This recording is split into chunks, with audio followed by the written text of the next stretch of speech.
কোরআন শরীফের ভেতরে এমন কথা কোন জায়গায় নেই। আল্লাহর নবীকে কেউ যদি ভালোবাসে, মহব্বত করে, আদর করে, আল্লাহ তাকে মাফ করে দেবে, কিয়ামতের দিন আল্লাহ তাকে জান্নাতে দিয়ে দেবে, এ কথা কোন জায়গায় নেই। অথচ বাংলার ময়দানে অনেক বক্তা ওয়াজ করছে নবীকে যদি ভালোবাসো আল্লাহর ভালোবাসা পাওয়া যাবে। কথা বলছেন না কেন? এইটা তোফাজ্জল হোসেন ভৈরবী, আব্দুল খালেক শরীয়তপুরী, হাবিবুর রহমান শক্তিবাদী, নাম ধরে বললাম এই জন্য মানুষ মনে করে সবই মনে হয় কোরআন হাদিসে আছে। এগুলো সব বানিয়ে বানিয়ে বলে। কোরআন যারা পড়তে পারে আপনি জিজ্ঞাসা করেন কোন আলেম নিয়ে আসবেন, নিয়ে আসেন, আমি চ্যালেঞ্জ দিয়ে বলছি আল্লাহর নবীকে কেউ যদি ভালোবাসে আল্লাহ তাকে মাফ করে জান্নাতে দেবে, এরকম কোন কথা কোরআনে নেই। সব বানিয়ে বানিয়ে বলে। কোরআন হাদিসের কোথাও নবীর ভালোবাসার কথা, নবীকে ভালোবাসলে জান্নাত পাওয়া যাবে, আল্লাহ মাফ করে দিবে, এরকম কোন কথা কোরআন হাদিসে নেই। নাউজুবিল্লাহ, জোরে বলুন। এখন আমার প্রশ্ন, এই কথা খালি এক মুন্সির নয়, এটা বর্তমান জামাতিদের একটা প্রোডাক্ট, কিন্তু এদের সব মুন্সির একই ভাষা, খারেজি মুন্সিদের একই ভাষা, চরমোনাই তাবলিগি মুন্সিদের একই ভাষা, তারপরে ওয়াহাবি লামাযহাবি মুন্সিদের একই ভাষা। এখন আপনারা বুঝেন যে রাসূল পাক সাল্লাল্লাহু আলাইহি সাল্লামকে ভালোবাসলে জান্নাত পাওয়া যাবে বা আল্লাহ মাফ করে দিবেন, এরকম কোন কথা কোরআনে? এই কথাগুলি যারা বলে তারা বানায় বানায় বলে। এখন প্রশ্ন হলো কে বললো আর কে বলল, এটা প্রশ্ন নয়, নাই বললো, তাই না? কোরআন হাদিসে আচ্ছা যদি থাকে তাহলে আপনারা উত্তর দিবেন। যদি থাকে তাহলে এই মুন্সিরা কি? জোরে বলতে হবে যেহেতু ইন্টারনেটে যাচ্ছে।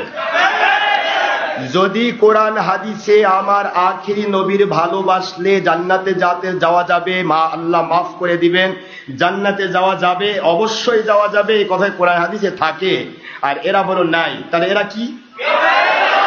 মাশাআল্লাহ। এখন আপনারা আমার কাছ থেকে পরিষ্কার ভাবে শুনে নেন কোরআন শরীফের আমি আয়াত যেটা পড়লাম। যেমন মহান আল্লাহ পাক বলেছেন, কুল ইন কুনতুম তুহিব্বুনাল্লাহ ফাত্তাবিউনি ইউহিব্বুকুমুল্লাহ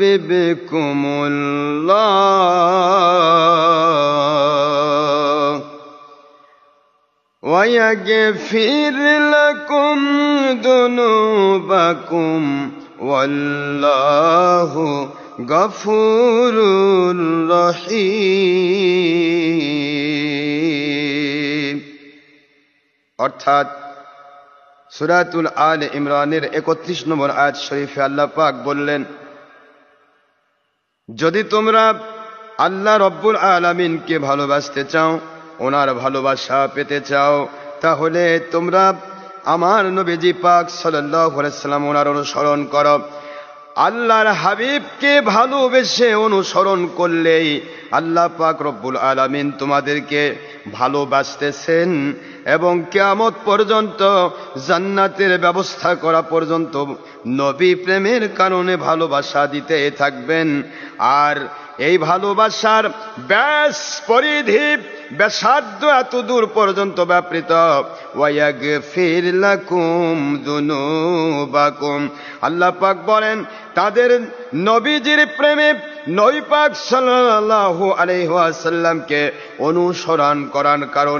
অনুকরণ করার কারণে ওদের জিন্দেগির পুঞ্জীভূত সকল গুনাহ খতাগুলি আমি আল্লাহ নগদে মাফ করে দিচ্ছি এবং কিয়ামত পর্যন্ত মৃত্যু পর্যন্ত তারা যত রকমের গুনাহ অযাচিত ভাবে করে ফেলবে, নবী প্রেমে নবীকে মেনে নেওয়ার কারণে ওদের জীবনের গুনাহ খতা মাফ করে দিতেই থাকবো।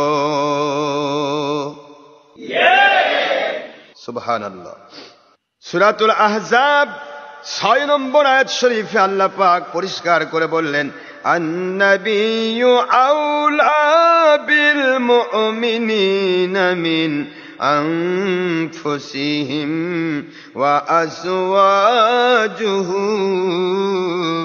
উম্মাহাতুহুম। আল্লাহ পাক বলেন, আমার নবীজি মুমিনদের নিকটে তাদের জীবনের চাইতেও বেশি প্রিয়। আউলা বিল মুমিনিনা মিন আনফুসিহিম, মুমিনদের জীবনের চাইতেও বেশি ভালোবাসার ব্যক্তি হচ্ছেন আমার আখিরি নবী হুজুর পাক সাল্লাল্লাহু আলাইহি ওয়াসাল্লাম এবং ওনার স্ত্রীগণ সমস্ত মুমিনের মা। আল্লাহ পাক বললেন, আমার নবীর প্রেম, নবীর ভালোবাসা মুমিনদের কাছে জীবনের চাইতেও বেশি দামি।